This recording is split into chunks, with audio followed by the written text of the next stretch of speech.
Shalom adik-adik, selamat hari Minggu. Gimana? Udah semangat belum nih mau sekolah Minggu? Udah siap mau sekolah Minggu? Yuk sebelum kita sekolah Minggu, kita berdoa dulu. Tuhan Yesus yang baik, terima kasih Engkau sudah menyertai kami dari tadi malam, tidur kami, hingga pada pagi hari ini.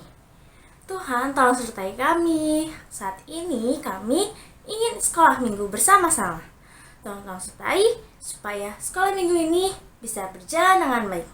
Dan Tuhan Yesus kami tak berdoa dan mengucap syukur. Amin. Yuk adik-adik, kita nyanyi lagu Hari Ini Kurasa Bahagia dan Dari Terbit Matahari.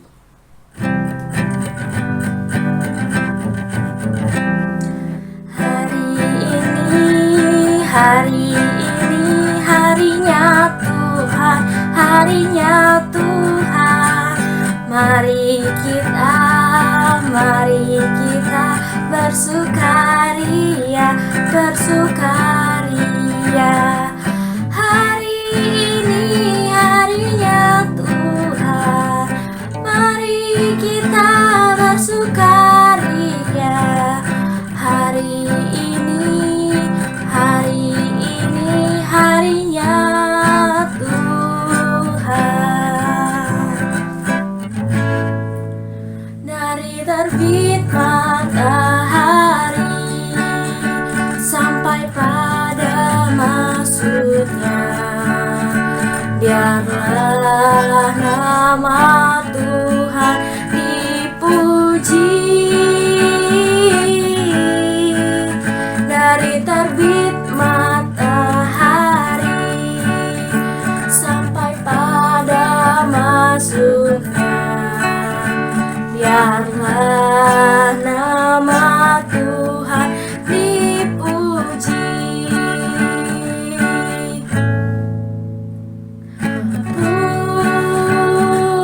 Puji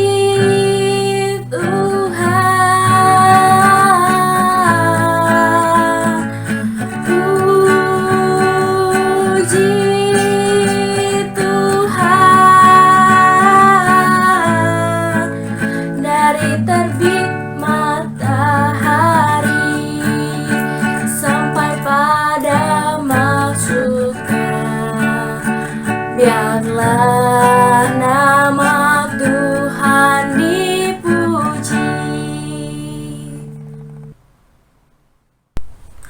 Wah, puji Tuhan banget ya kita bisa kumpul hari ini. Nah, tapi sebelum kita lanjutin lagi sekolah minggu hari ini, adik-adik jangan lupa absen ya. Kalian tolong stop dulu videonya, tulis nama kalian di kolom komentar. Kalau kalian nggak bisa, minta tolong orang tua kalian.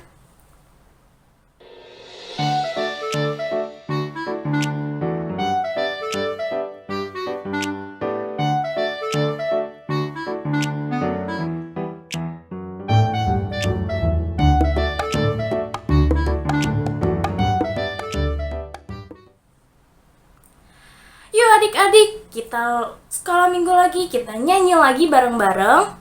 Kita bakal nyanyi lagu Karena Tuhan Cinta Saya.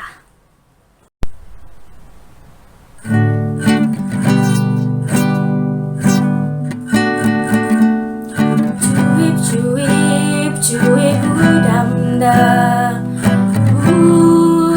Shalalala. Cuip, cuip, cuip, udam-dam. Shalalala, karena Tuhan cinta saya, cinta kamu, cinta semua. Karena Tuhan cinta saya, cinta kamu, cinta semua. Percayalah. Sekali lagi ya adik-adik. Cuip, cuip, cuip, udam-dam. Shalalala. Cuip, cuip, cuip, udam-dam. Shalalala. Karena Tuhan kamu, cinta semua karena Tuhan. Cinta saya, cinta kamu, cinta semua, percayalah. Yuk adik-adik, sebelum kita ngedengerin firman Tuhan yang bakal dibawain sama Kak Anti, yuk kita ngumpulin persembahan dulu. Adik-adik bisa taruh persembahannya di amplop, lalu nanti diserahkan ke orang tua kalian. Nanti kalau kita bisa kumpul lagi sekolah minggu bareng-bareng, kalian jangan lupa bawa persembahannya ya. Yuk kita nyanyi lagu Persembahan Kami untuk sambil ngumpulin persembahan.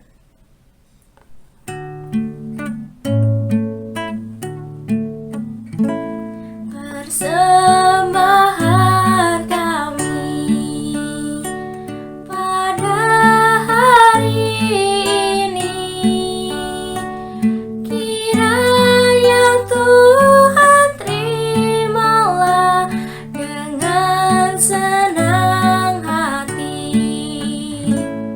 Persembahan kami pada hari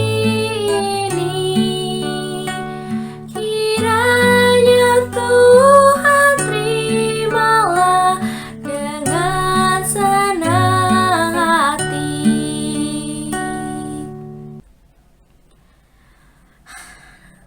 Yuk adik-adik, kita berdoa untuk persembahan. Tuhan Yesus yang baik, terima kasih Engkau sudah menyertai kami hingga pada siang hari ini. Tuhan, terima kasih atas berkat-Mu kepada orang tua kami, Tuhan. Tuhan memberkati supaya persembahan ini bisa memperluas kerajaan-Mu di gereja ini. Tuhan sertai semua orang yang menggunakannya agar Engkau berkati dipakai untuk memperluas kerajaan-Mu saja ya Tuhan. Tuhan, setelah lagi kami akan mendengar firman-Mu, Tuhan sertai supaya kami bisa mendengar firman dengan baik. Terima kasih ya Tuhan, haleluya, amin. Wah, adik-adik, kita mau dengerin firman nih. Semangat gak? Yang hari ini bawa firman Kak Anti. Yuk kita panggil Kak Antinya. Kak Anti, Kak Anti. Di mana ya Kak Anti? Selamat pagi adik-adik. Terima kasih juga Kak Tessa sudah memimpin pujian kita hari Minggu ini. Nah, adik-adik, tahu kan habis ini kita mau ngapain? Nah, betul sekali. Kita mau mendengarkan firman Tuhan. Tapi sebelum itu, mari kita berdoa. Kita lipat tangan, tutup mata, mari kita berdoa. Tuhan Yesus yang baik, terima kasih atas kasih setia Tuhan dalam hidup kami. Tuhan, kami mau mendengarkan firman Tuhan. Kiranya kami mau mempersiapkan hati kami, diri kami untuk menerima firman-Mu. Dalam nama Tuhan Yesus Kristus kami berdoa. Amin. Nah, adik-adik, sebelum kakak bercerita, mari kita melihat video berikut ini.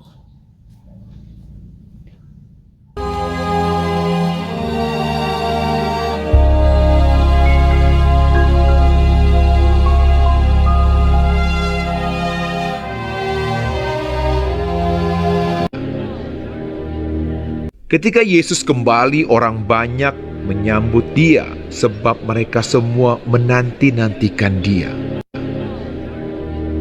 Maka datanglah seorang yang bernama Yairus. Ia adalah kepala rumah ibadat.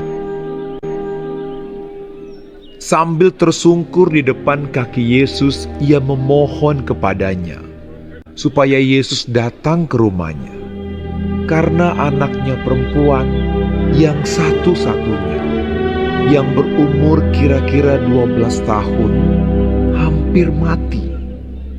Datanglah kiranya dan letakkanlah tanganmu atasnya, supaya ia selamat dan tetap hidup.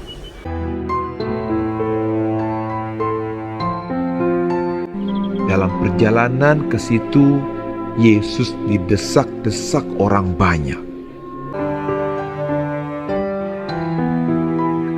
Datanglah seorang dari keluarga kepala rumah ibadat itu dan berkata, Anakmu sudah mati. Jangan lagi engkau menyusah-nyusahkan guru.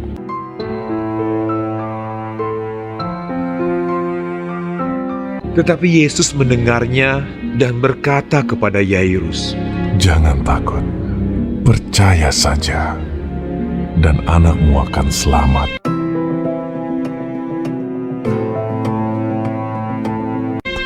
Setibanya di rumah Yairus, semua orang menangis dan meratapi anak itu. Akan tetapi Yesus berkata, Jangan menangis. Ia tidak mati, tetapi tidur. mereka menertawakan dia karena mereka tahu bahwa anak itu telah mati. Yesus tidak memperbolehkan seorang pun ikut masuk dengan dia, kecuali Petrus, Yohanes, dan Yakobus, dan ayah anak itu serta ibunya. Lalu Yesus memegang tangan anak itu dan berseru, katanya, Talita kum, hai anak, bangunlah. Maka kembalilah roh anak itu, dan seketika itu juga ia bangkit berdiri. Lalu Yesus menyuruh mereka memberi anak itu makan. Dan takjublah orang tua anak itu. Tetapi Yesus melarang mereka memberitahukan kepada siapapun juga apa yang terjadi itu.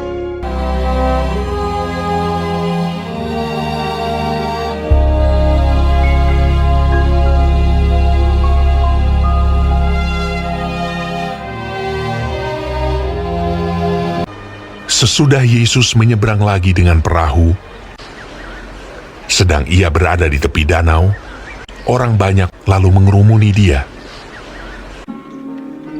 Lalu pergilah Yesus. Orang banyak berbondong-bondong mengikuti dia dan berdesak-desakan di dekatnya. Adalah di situ seorang perempuan yang sudah 12 tahun lamanya menderita pendarahan. Ia telah berulang-ulang diobati oleh berbagai tabib, sehingga telah dihabiskannya semua yang ada padanya. Namun sama sekali tidak ada faedahnya. Malah sebaliknya, keadaannya makin memburuk. Dia sudah mendengar berita-berita tentang Yesus, maka di tengah-tengah orang banyak itu, ia mendekati Yesus dari belakang dan menjamah jubahnya. Sebab katanya, Asal ku jamah saja jubahnya, aku akan sembuh. seketika itu juga, berhentilah pendarahannya, dan ia merasa bahwa badannya sudah sembuh dari penyakitnya. Pada ketika itu juga, Yesus mengetahui bahwa ada tenaga yang keluar dari dirinya. Lalu ia berpaling di tengah orang banyak dan bertanya. Siapa yang menjamah jubahku? Murid-muridnya menjawab, Engkau melihat bagaimana orang-orang ini berdesak-desakan dekatmu, dan engkau bertanya siapa yang menjamah aku. Lalu ia memandang sekelilingnya untuk melihat siapa yang telah melakukan hal itu. Tampil dan tersungkur di depan Yesus, perempuan itu yang menjadi takut dan gemetar ketika mengetahui apa yang telah terjadi atas dirinya, dan dengan tulus memberitahukan segala sesuatu kepadanya. Maka katanya kepada perempuan itu, Hai anakku, imanmu telah menyelamatkan engkau. Pergilah dengan selamat dan sembuhlah dari penyakitmu. Nah adik-adik, kira-kira sudah tahu ya ceritanya. Nah sekarang kakak mau ulas sedikit, kakak mau ceritakan sedikit lagi. Nah di dalam cerita itu Tuhan Yesus menolong dua orang, yaitu kepala rumah ibadat dan seorang perempuan dengan sakit pendarahan selama 12 tahun. Kita lihat bahwa saat Yesus sedang mau pergi ke rumah kepala ibadat yang datang kepada Yesus sambil bertelut, dia meminta tolong bahwa anaknya hampir mati. Dia ingin Tuhan Yesus menolong supaya anaknya sembuh. Namun tiba-tiba ada seorang perempuan yang dia sudah sakit sudah lama, tapi keinginannya sangat besar untuk sembuh. Karena dia sudah berobat kemana-mana, tidak sembuh-sembuh. Lalu dia punya iman dalam hatinya, pokoknya kalau aku sentuh saja jubahnya, aku pasti sembuh. Dan waktu kejadian itu, Tuhan Yesus merasakan ada energi yang keluar darinya. Maka dia bertanya bahwa siapa yang menyentuh aku, kenapa aku merasakan ada energi yang keluar dari aku. Dan Tuhan Yesus juga menyembuhkan wanita itu. Saat Tuhan Yesus pergi ke rumah kepala ibadat, melanjutkan perjalanan dan ke rumah kepala ibadat tersebut, juga dia menyembuhkan anaknya. Teman-teman, kita bisa melihat dari sini bahwa saat Tuhan Yesus menolong orang, dia tidak membeda-bedakan orang. Kakak mau cerita sedikit bahwa kepala rumah ibadat pada saat itu adalah orang yang terhormat dan dihormati oleh orang-orang lain. Dia mempunyai status sosial yang baik, dia mempunyai jabatan. Jadi orang-orang tuh semua menghormati beliau gitu. Mungkin kalau sekarang bos atau menteri atau gubernur, seorang yang mempunyai jabatan yang baik. Jadi semua orang kalau ketemu dia pasti menghormati dia, memberi salam. Namun di satu sisi lain ada seorang perempuan yang waktu itu juga ditolong Tuhan Yesus. Perempuan ini sakit, dia sakit pendarahan. Nah, pada waktu itu orang yang sakit adalah orang yang dianggap hina, orang yang dianggap tidak layak. Mereka dijauhi, mereka tidak dihormati. Bayangkan ya, perbedaannya wah jauh sekali. Satu adalah kepala rumah ibadat, satu adalah perempuan yang sakit pendarahan 12 tahun. Jadi satu dianggap tinggi, dihormati, yang satu dianggap tidak layak dan tidak dihormati. Namun, apakah semua yang dianggap manusia berarti itu juga berarti di mata Tuhan? Ternyata tidak. Tuhan tidak membeda-bedakan mereka. Tuhan tetap menolong mereka. Karena untuk seorang yang mempunyai iman dan sangat percaya sama Tuhan, Tuhan akan menolong mereka. Nah, dari cerita ini kita mau belajar beberapa hal yang Tuhan ajarkan kepada kita, yaitu kita saling tolong menolong antara sesama. Karena apa? Tuhan sudah menolong kita. Tuhan mau menolong orang-orang, maka kita pun akan menolong orang-orang juga, menolong sesama kita. Nah, yang kedua adalah kita tidak membeda-bedakan orang. Tuhan tidak membeda-bedakan orang, maka kita pun belajar untuk tidak membeda-bedakan orang. Maupun dia laki-laki, aku gak mau berteman karena dia laki-laki, atau aku tidak mau berteman dengan anak perempuan karena aku anak laki-laki. Well, kita harus berteman dengan semua. Juga kita tidak membeda-bedakan dia kaya atau miskin. Karena apa? Karena kita tidak pernah tahu suatu saat kita dalam kesusahan, kita akan ditolong sama siapa. Misalnya, saat kita main sepeda, kita jatuh. Di saat itu teman-teman kita tidak ada, adanya orang lain atau anak kecil lain yang kita tidak kenal, tapi dia bersedia membantu kita. Kita tidak membeda-bedakan orang lain.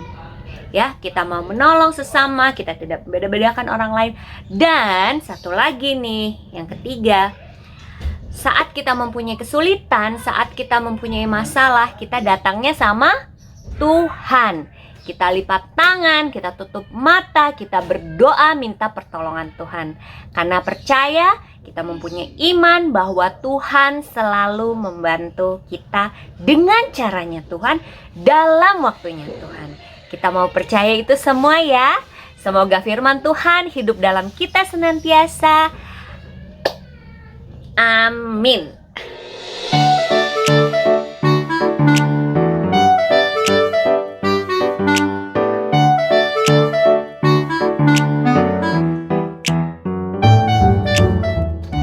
Teman-teman, untuk aktivitas kali ini kita akan membuat lambang olimpiade. Apa yang kita perlukan? Yang kita perlukan adalah kertas, mangkok cetakan, dan krayon. Minggu ya, kita siapkan dulu. Nanti kita akan sama-sama mengerjakannya. Pertama kita akan pakai warna biru. Kita cetak gini, bulat. Set. Lalu kita akan menggunakan warna hitam. Set. Selanjutnya warna merah.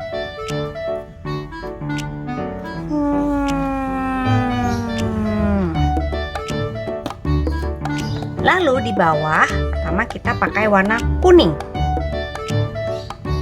Kuning kita pasin dulu ya. Gak apa-apa bersentuhan dengan lingkaran-lingkaran yang lain. Dan terakhir kita pakai warna hijau. Ya. Tada! Jadi lambang Olimpiade. Ya, lambang Olimpiadenya sudah jadi. Kakak, kenapa kita bikin lambang Olimpiade? Dalam lambang Olimpiade ini, kakak mau menjelaskan bahwa 5 lingkaran ini melambangkan 5 benua di dunia, yaitu Asia, Afrika, Amerika, Australia, dan Eropa. Dalam Olimpiade, kita semua bergabung menjadi satu dalam pesta olahraga. Kita memeriahkan dengan cabang-cabang olahraga tanpa dibeda-bedakan. Kita semua sama, kita semua manusia yang menyukai olahraga dan bergabung untuk memeriahkan pesta olahraga. Nah, seperti lambang Olimpiade ini, kita juga bersatu padu sesama manusia tanpa membeda-bedakan semua suku, agama, dan ras. Kita mau bersatu, kita mau berbuat baik, saling tolong-menolong seperti yang Tuhan ajarkan bersama kepada kita. Oke, itu saja aktivitas kali ini. Terima kasih. Selamat hari Minggu. Tuhan berkati. Setelah mendengarkan firman Tuhan dan aktivitas, mari kita tutup dengan doa. Kita lipat tangan, tutup mata, kita berdoa. Tuhan Yesus, terima kasih atas karunia-Mu dan berkat-Mu dalam hidup kami. Tuhan, kami mau bersyukur. Tuhan melindungi kami, keluarga kami, orang-orang yang bantu kami di rumah, dan orang-orang sekitar kami selalu aman dalam lindungan Tuhan, diberikan damai sejahtera. Tuhan, kami mau berdoa untuk teman-teman kami yang sedang kesusahan, mereka yang tidak bisa makan, mereka tidak bisa sekolah, mereka yang harus kehilangan orang-orang yang mereka sayangi, mereka yang tidak punya rumah, atau mereka yang sedang terkena bencana. Tuhan, bantu mereka, Tuhan tolong mereka satu persatu, dan Tuhan memeluk mereka dengan kasih sayang. Tuhan Yesus, Tuhan membantu mereka, dan juga untuk dunia ini yang sedang dilanda pandemi, Tuhan kiranya boleh turun tangan, juga membantu para dokter, suster, juga perawat, dan juga orang-orang yang ikut bekerja menanggulangi COVID-19. Kiranya mereka boleh diberi kekuatan, kesehatan, dan penyertaan dari Tuhan saja. Tuhan, kami berdoa juga untuk bangsa negara ini, kiranya menjadi tempat yang aman untuk kami tinggal dan bertumbuh. Kiranya kami boleh menjadi anak-anak Tuhan yang setia dan mencerminkan kasih Tuhan senantiasa. Terima kasih Tuhan. Dalam nama Tuhan Yesus Kristus kami berdoa. Bapa, terima kasih. Bapa, terima kasih. Bapa di dalam surga, puji terima kasih. Amin. Selamat hari Minggu, Tuhan berkati.